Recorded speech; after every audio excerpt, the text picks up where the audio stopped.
아시아 최대 한류 축제인 제8회 부산 원아시아 페스티벌이 오늘 부산 아시아드 주경기장에서 막을 올렸습니다. 올해는 그동안 한류 콘텐츠를 이끌었던 1세대 그룹부터 5세대 아이돌까지 모두 한자리에 모여 화려한 무대를 꾸몄습니다. 첫 소식 최한솔 기자가 취재했습니다. 부산 아시아드 주경기장이 2만여 관중의 환호성으로 가득 찼습니다. 부산의 매력에 흠뻑 한번 빠져보시기 바랍니다. 멋진 K-팝 공연과 함께하는 문화도시 부산에서 특별한 추억 많이 만들어 가시면 좋겠습니다. 아시아 최대 한류 축제인 부산 원아시아 페스티벌이 막을 올렸습니다. 부산을 거점으로 한류 콘텐츠를 만들기 위한 취지의 축제로 올해로 8회째를 맞았습니다. 지금부터 BOF에서 놀러갑시다! 축제는 K-팝 아티스트 9팀의 공연, 빅콘서트로 시작됐습니다. G.O.D와 슈퍼주니어 등 1세대부터 그룹 보이넥스트 도어 등 5세대 K-팝 스타들이 한자리에 모였습니다. 그만큼 다양한 연령의 팬들이 부산으로 몰렸습니다.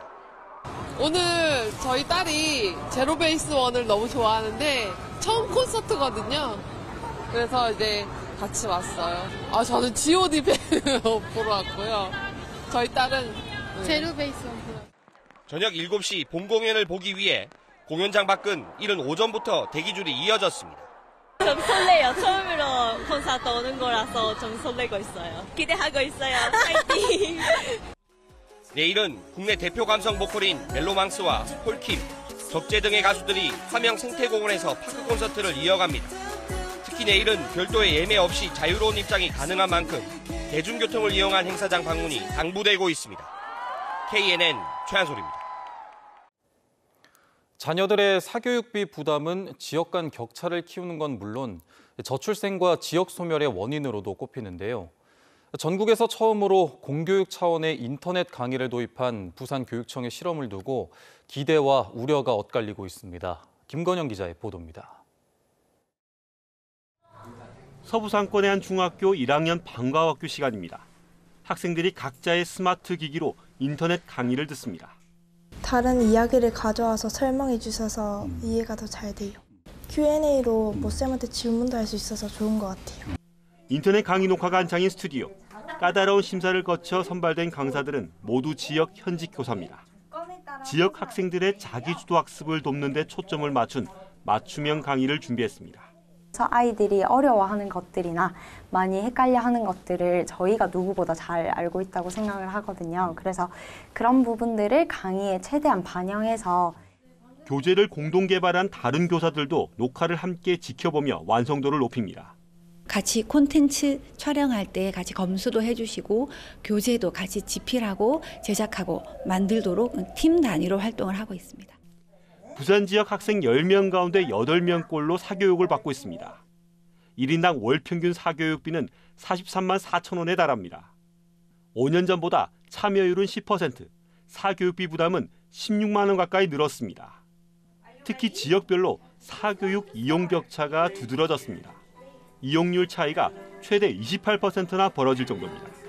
전국에서 처음으로 부산교육청이 부산형 인강을 도입한 배경입니다. 1차 이용 대상은 원도심, 서부산권 학생들입니다.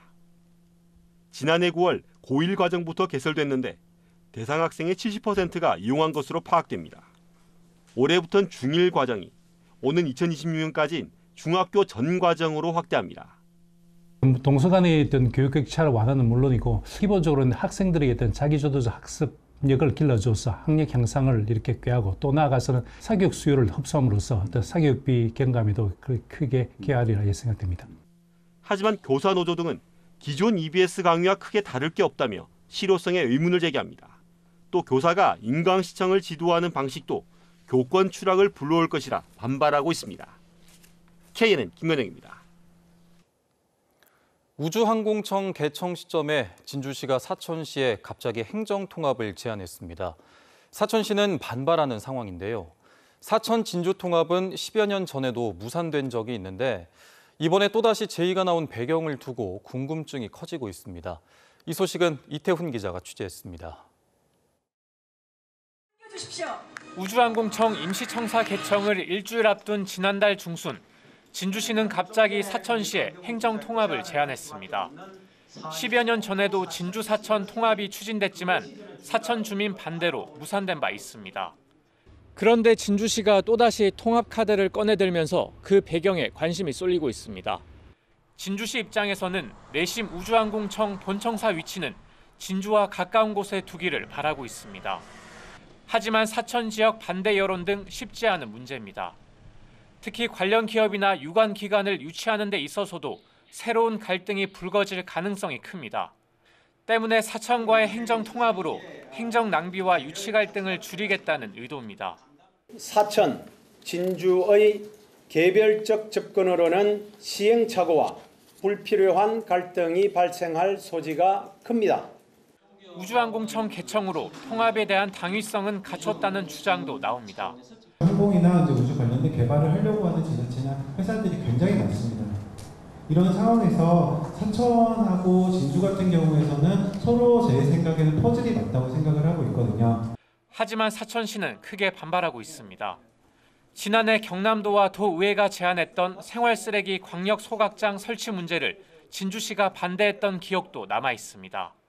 즉각 행정통합 제안을 철회함은 물론 11만 4천 시민 모두에게 사과하십시오. 진주시는 통합 홍보를 위해 팜플릿을 만들고 민간 협의체도 구성할 계획이지만 사천 지역 여론을 설득하기는 쉽지 않아 보입니다. KNN 이태훈입니다. 오늘 새벽 5시쯤 부산 해운대구의 한 빌라 4층에서 불이 나 방에 있던 70대 남성이 숨졌습니다. 또 가재도구 등이 불에 타 소방서 추산 200만 원 상당의 재산 피해가 난 가운데 경찰은 정확한 화재 원인을 조사하고 있습니다. 가덕 신공항의 부지 조성을 담당할 사업체 선정을 위한 입찰 참가 자격 사전 적격 심사 절차가 다시 진행됩니다. 조달청은 시공 능력 평가액 상위 10개 가운데 2개사까지만 공동 도급 허용 등 1차 입찰 때와 같은 세부 내용으로 재입찰 공고문을 고시했습니다. 사업 신청서 제출은 오는 24일까지입니다. 하지만 업계에서는 재입찰 공고 조건이 1차 때와 동일하다는 점을 거론하며 이번에도 응찰 기업이 없거나 단독 응찰 등으로 다시 유찰될 가능성이 큰 것으로 전망하고 있습니다. 올해로 20회를 맞은 부산국제무용제가 어제 개막해 내일까지 사흘간 펼쳐질 예정입니다. 이번 행사는 영화의 전당과 해운대 특설 무대는 물론 용두산 공원 등 시내 곳곳에서 열립니다. 올해는 리투아니아와 프랑스, 브라질 등 10개국 40여 개 공연단체와 15개국 출신 400여 명의 아티스트가 참가해 60여 개의 작품을 선보입니다.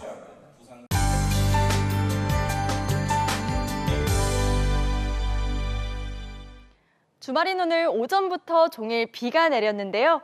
이 비는 내일 새벽까지 이어지겠습니다. 부산과 경남은 10에서 40mm, 경남 서부 내륙은 5에서 10mm의 비가 더 내리겠습니다. 내일 오전부터 비는 잦아들겠지만 오후부터 내륙을 중심으로는 5에서 20mm의 소나기가 지나는 곳도 있겠습니다. 짧은 시간 동안 강하게 내릴 수도 있어 안전사고에 유의하셔야겠습니다. 내일은 다시 낮 기온이 크게 오르며 덥겠는데요. 내륙 지역은 대부분 30도까지 오르겠습니다. 내일 아침까지 중부지방과 경북 내륙에는 짙은 안개가 끼겠습니다. 오후부터는 전국이 차츰 맑아지겠습니다. 내일 서부 내륙 지역의 아침 기온은 17도에서 19도가 예상됩니다. 창원의 아침 기온은 19도로 어제와 비슷하게 시작하겠고요. 한낮에는 밀양과 창녕이 29도, 창원은 27도가 예상됩니다. 부산의 아침 기온은 20도, 김해 19도로 출발하겠고 낮 기온은 부산이 25도가 예상됩니다. 오늘 밤까지 남해 동부 먼바다에는 물결이 높게 일겠습니다. 당분간 해상으로는 안개가 짙겠습니다. 내일까지 내륙에는 소나기가 지나겠고 다음 주부터 기온은 점점 더 올라 평년 기온을 웃돌겠습니다. 날씨였습니다.